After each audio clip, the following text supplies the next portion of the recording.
recovery zone itself is an extremely essential and important training zone and factor within your program. Okay, so you've all heard it, recovery.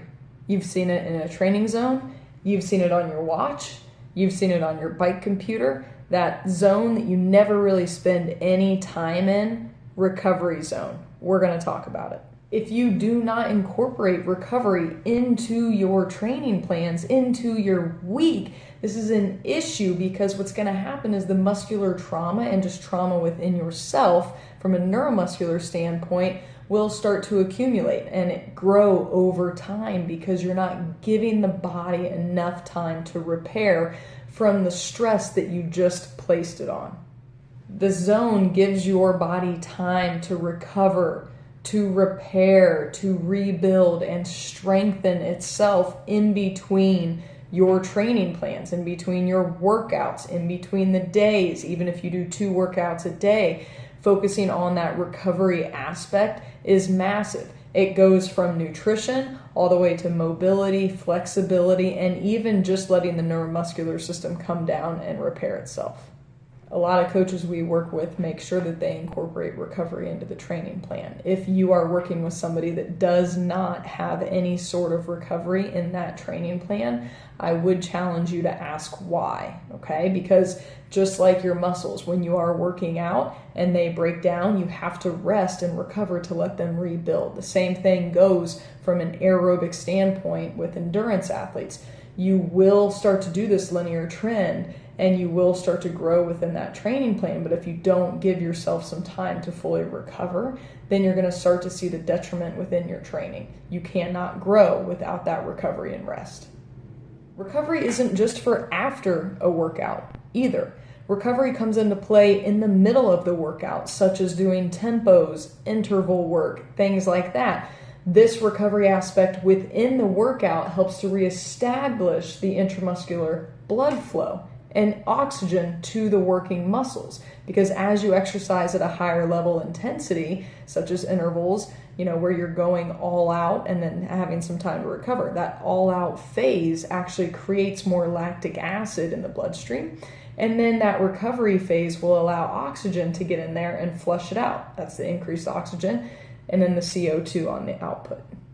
If you're not giving your body this recovery time, that is an increase in muscle breakdown through those intervals. So let's say, for example, you do a 1-minute sprint and then you only recover for 10 seconds and then you sprint again. If you haven't recovered fully to fully flush that lactic acid out, get oxygen to the working muscle, then all you're doing is just pumping more and more lactic acid through the system. So it's very, very important to make sure that you're following the work to rest ratios, such as these, that we can help prescribe within the training plan, within that entire program from the testing data. Now, there are a lot of different strategies that athletes use or individuals use to incorporate recovery. And we have a lot of people that will try different things, from foam rolling, stretching, massage.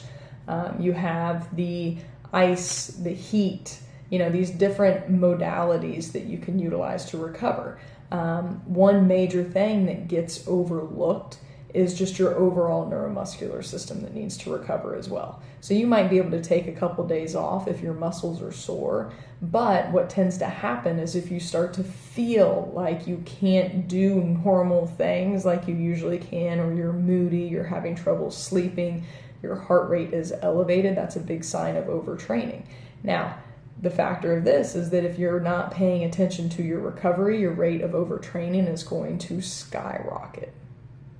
One thing to remember from an active recovery standpoint is within the training zone that you'll see, and when you see that work to rest ratio range, you'll be able to see that you're more efficient at a specific area of recovering than you would be if you just sat around. Okay, so from an active recovery standpoint, it is more beneficial for you to get up, do some light movement, some light activity, because that's going to get the oxygen to the working muscle to flush out that lactic acid.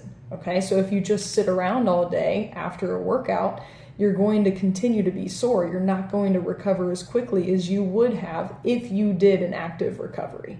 Okay, like jogging, walking. You could go for an easy swim. Swimming is difficult. It's very technically sound exercise. So do not use this as recovery if you're not used to swimming. It is actually harder on the body. It's easier on the joints, but the water resistance is more dense than air. So it is going to be a little more taxing.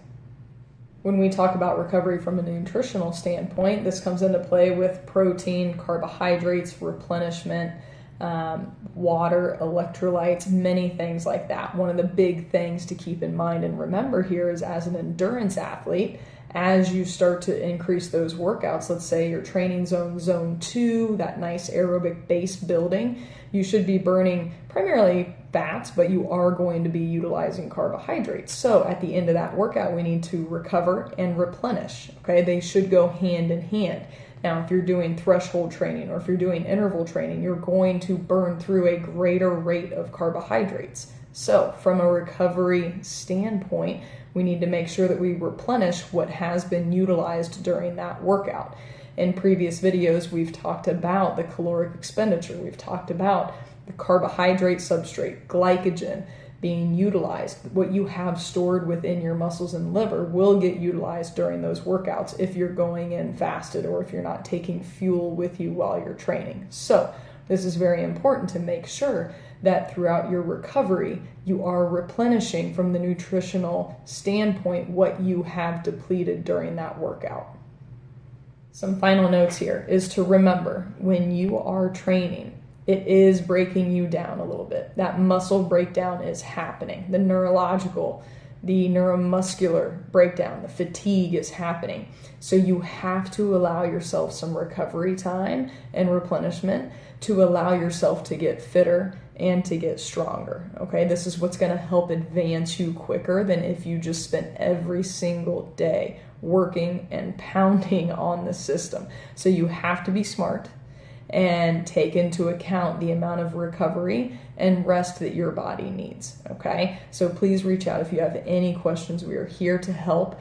Our testing protocol can be done from anywhere. Within the training zones that we give you from our testing, not only do you have a recovery training zone in there, but you also have the ability, and we will help you with this, to figure out what your work to rest ratios are. So during the interval training, you can have that active recovery aspect. So all of this is very important, and this is something that you utilize and you will get with the testing. If you have a coach, we will link them in and they will utilize that data if they want to help with that exercise prescription and the training plan that you have. What we do on our end is just provide you with the data, because your recovery zone and your entire training zone template and your caloric needs are going to be very different than your training partner. So it's very, very important to make sure that you are getting information that is specific to you, because that's what is going to help you progress the most and the most efficiently.